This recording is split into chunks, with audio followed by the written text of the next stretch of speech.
Hey, what's up guys? It is me, D-Town. We're going to be looking at this Mama Odie deck here. I had to do a voiceover because I accidentally doubled the audio on the source file. So anyway, we're going to look at the deck. We've got 4 Captain Hooks. This is our big bully card that's going to help keep our field at bay.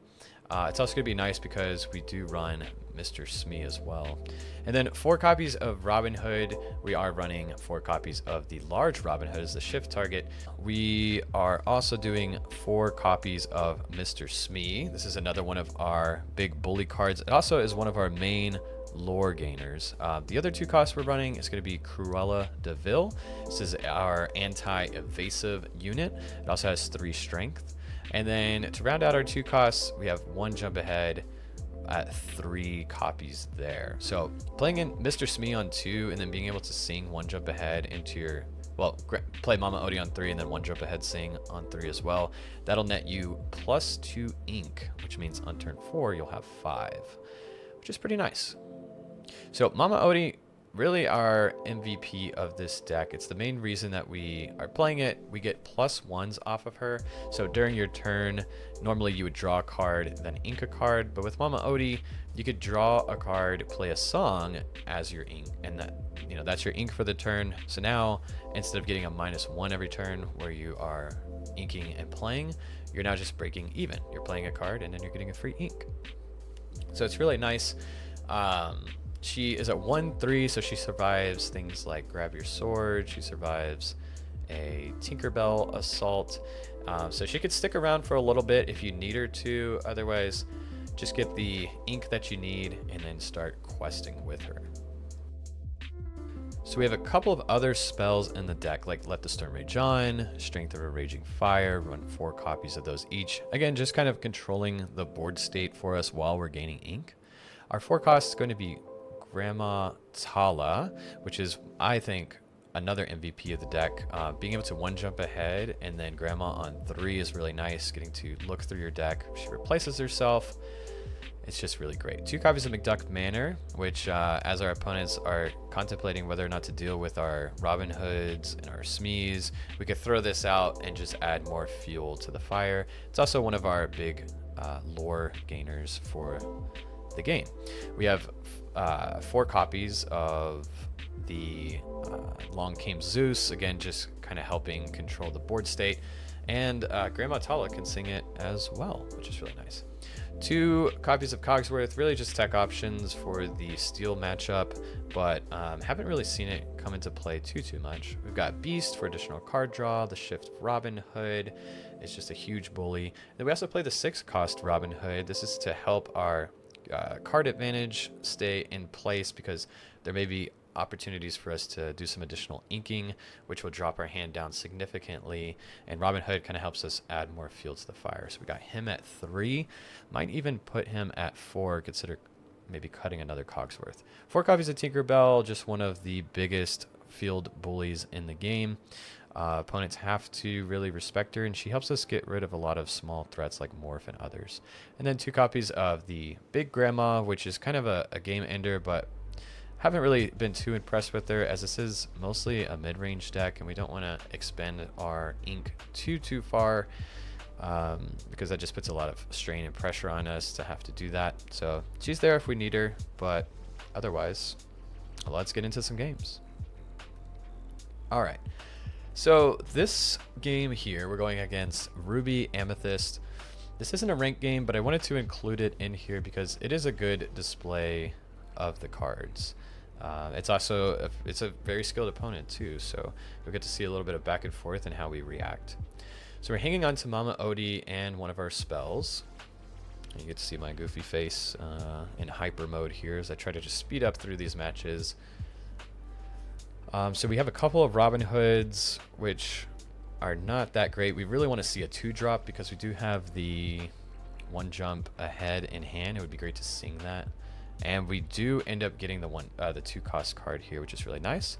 So we'll drop a Robin Hood out. Since they don't have any threats, Captain Hook's not really needed. We don't have Smee, so we may draw into our Shift, which would be really nice. We whiff on the Shift, and now it's, what do we get rid of? Okay, get rid of a Captain Hook. Play out the Cruella so that we can sing. And things I'm worried about here is questing into a potential crab or a fox. So I don't think I should have quested there. It's pretty greedy of me. So they have Cusco on board, but they opt to just sing Friends on the Other Side. So we lucked out there.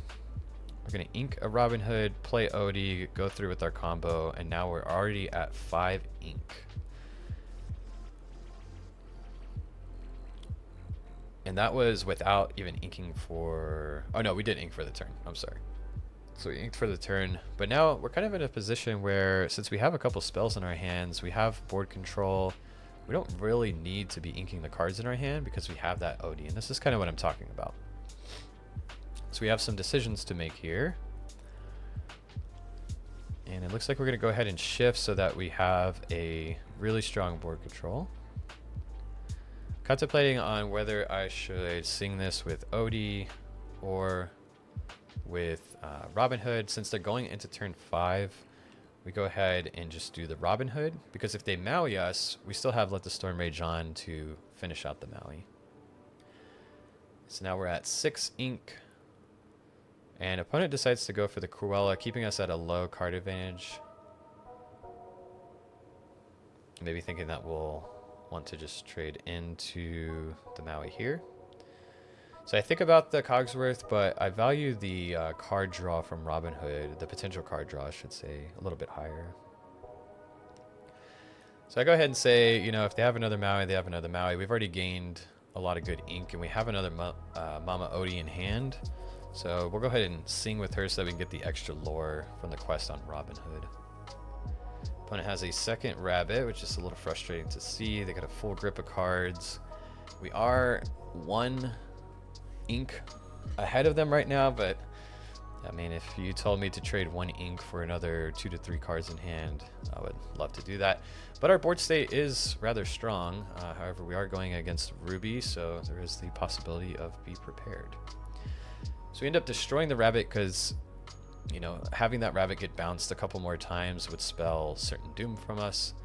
So we take the extra ink and the clear board, and luckily our opponent does not have be prepared on this turn, and we're able to sneak by with a couple more lore here. Robin Hood off the top is really nice, seeing as how our opponent has so many cards in hand. It says this card replaces itself. We don't really lose out on much to a be prepared here. Okay, we see a Dragonfire come through. And opponent decides to do a little bit of damage to our Robin Hood.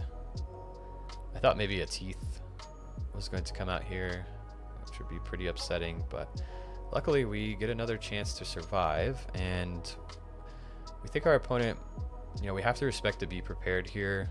So we go ahead and just put out another huge quester, which is Mr. Smee. And now our board is almost at lethal. We could have pushed out to threaten lethal, but we knew that there was the opportunity that that card might die. Since Mama Odie is in hand and she's already kind of done her job, go ahead and remove her, keep our big quester out here. And now our opponent has another Tremaine available to use if they so wish. We luckily draw another card that replaces itself. And now you can see how our hand is really starting to come back because we're not having to really ink anymore. Our curve is pretty low in this deck, topping out at just 6 ink. So since we have a bunch of low cost cards, we could kind of hang around 8 ink and be just fine. So now every card we draw, we could literally just play if we want to. So we don't think there's another Be Prepared, but we know our opponent has Lady Tremaine. So we go ahead and throw out, you know, a little dork that we could just run over. And our opponent has another rabbit. And now we're starting to draw 2 cards, which feels really nice. We find the McDuck Manor, which is wonderful because now if our opponent does have the Be Prepared, they would have to have basically a Be Prepared plus a Fox in order to clear out our whole board. So we think maybe the opponent is searching for it, but they don't find it, and we sneak in the victory there against a full grip Ruby Amethyst deck. That's pretty terrifying. In game number 2, we are going against another meta deck here. This is a Steel Emerald deck. Alright, so on the mulligan, we do find quite an awkward hand here. There's just way too many songs. And going against Ursula, that's really not what you want to see. But luckily, we do find our Robin Hood into large shift Robin Hood. And our opponent starts with a very aggressive beginning. We're just kind of contemplating what we want to get rid of and decide that keeping those Smees as our major questers is going to be pretty relevant. The reduction of the damage from Captain Hook, probably not as important, as we know that they're just going to most likely die out to a character before they collapse from their own self-destruction. Opponent plays the Ursula and nabs our one jump ahead, which is very frustrating, but you kind of expect it from green. So we're already starting this game at -1. Luckily, we did go second, so we did have an extra card there. So now the tables are pretty even. And they play out the large Ursula, which is, if you know anything about Steel Emerald, you know how much havoc this large Ursula can do. So we're kind of just hedging that they don't have the rage, or let the storm rage on, plus another character. I mean, they probably have a character, but they probably don't have let the storm rage on. If they just have the I'm sorry, I meant Strength of a Raging Fire. If they just have, there it is. Okay, well, they did have it, but if they had let the storm rage on, we would have been safe and then could have crashed into the Ursula. But now we are a little weak here. Opponent doesn't have a lot of cards in hand, which feels pretty good to us. And they inked a beast. But unfortunately, we don't hit an inkable. And so we're forced to ink our beast.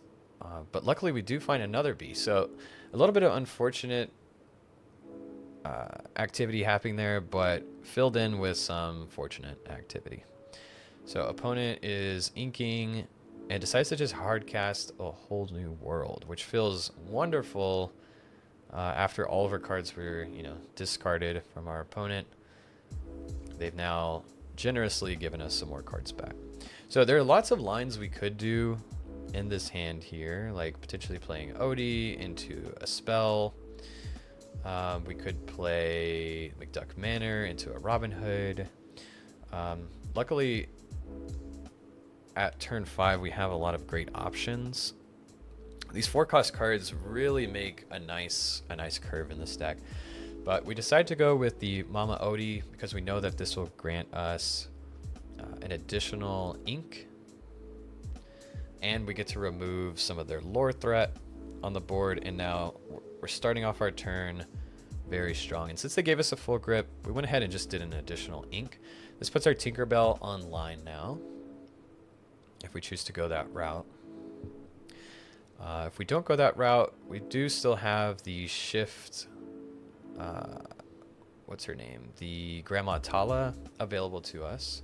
Our opponent plays a Bucky and a Morph, setting up the discard, and we just immediately snap the Tinkerbell down, getting maximum value off of that card, almost like a mini Be Prepared at this time. We just kind of think about our options here, and you see we don't ink because we have the Mama Odie out with no immediate threat. And we do have Along Came Zeus. So we could go for a greedy play and drop the Mama Odie, which just feels really nice. So go ahead and do that.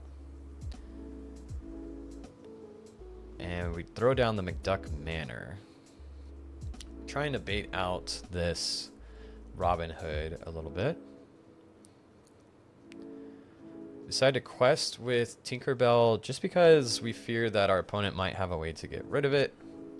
So we might as well get the two out anyway. And they don't have enough damage together to kill it. But they do end up singing Along came Zeus, which is unfortunate for us. They play a beast. We end up drawing Along came Zeus. And then we get 2 ink off of that. So just a free +2. And then I think about hard casting this, but I get a little bit in the gambling mood to see if we could grab another ink so that we could play a card, ink, and then hard cast it. Doesn't give our opponent a card, and then gives us 2 additional ink, and our opponent sees how we just went +4. How does it feel, Ursula deck, to see someone else going +4 on a card? All right, so we gave him the business. Now let's jump into our last game. So our third and final game is none other than Ruby Sapphire, one of probably the most popular decks out right now. It's gotten a lot of hype from some of the recent tournament winnings. We're going to see what we could do against this deck. It is rather fast. Start things off with a nice greetings from Pixelborn Scissor here. Playing the classic Popsicle opener.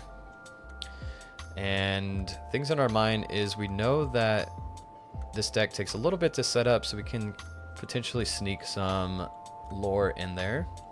We do have 2 Smees, but we don't see a Mama Odie, and we don't have a 3 cost play or a 4 cost play, so we're just gonna have to focus on, it looks like the Smee. Opponent unfortunately does have the Fishbone Quill on turn 3, which allows them to play out their Maui on turn 5. We ink our Captain Hook and just play out another Smee. We don't have the Shift Robin Hood in hand, so we go ahead and offer up the small Robin Hood to them if they want to take it. And then hovering Let the Storm Rage on, because if they do opt to attack the Smee, we can just finish them out. But they don't play Maui, instead do a bit of a small like tempo swing in our favor. Luckily we had Strength of a Raging Fire. We were able to burn out that queen and then quest for 5 that turn, which is really nice. Okay, now they want to play out the Maui, which makes sense. They probably just wanted to set up the next turn for it, but not respecting our steal spells. Okay, so we finish them off, and just like that, we're trading 1 for 1 basically.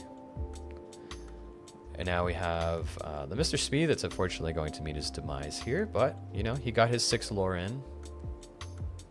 There's not much more you can ask for from a 2-drop. Opponent plays Lucky Diamond, only has 1 card in hand, so not having any luck with Flavershem, unfortunately, really sets them back. And then we have Scar that comes out. Okay, we draw up our 2 cards, and now we have to just kind of think about our options here. We can go for... yeah, it looks like we go for the Smee. And we do have Mama Odie available next turn. Or we have the option to go with Tinkerbell. Opponent uses Be Prepared and drops a Fishhook. I'm not sure if singing the Be Prepared is appropriate there. I'd probably go for the lore, in my opinion, and then just wait till next turn to drop some more cards. They have Develop Your Brain, which is really nice. Unfortunately, they don't hit any draw spells. But we're going to play out our Robin Hood anyway, just to advance our board state a little bit here. Lady Tremaine comes down. We have to sack the Robin Hood, unfortunately, but we will be able to hopefully get rid of this Lady Tremaine here in a moment. And I make a bit of a questionable decision here where I quest and then immediately remember that they have the Fishhook in play, so they could boost their Lady Tremaine and take us out. So that doesn't feel too great. But hey, they got Maui, so why offer your queen when you have a nice brute to do the dirty work for you? It also puts Fishhook online as a free option for them.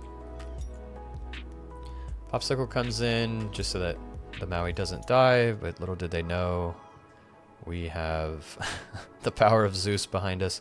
But we opt to go for the Lady Tremaine to stop them from questing and using Lucky Dime to the utmost ability. And opponent goes ahead and concedes from there, seeing that we have lethal on board. This was the 3 games that I wanted to highlight. We did start off by playtesting this deck quite a bit in casuals. We won about 4 of our games and lost 1. That loss was actually against a really nice aggro deck featuring Prince Arthur that you don't really see too often. But until next time, I hope you guys enjoy this video. I hope you do well at your locals and tournaments. And until next time, stay wild.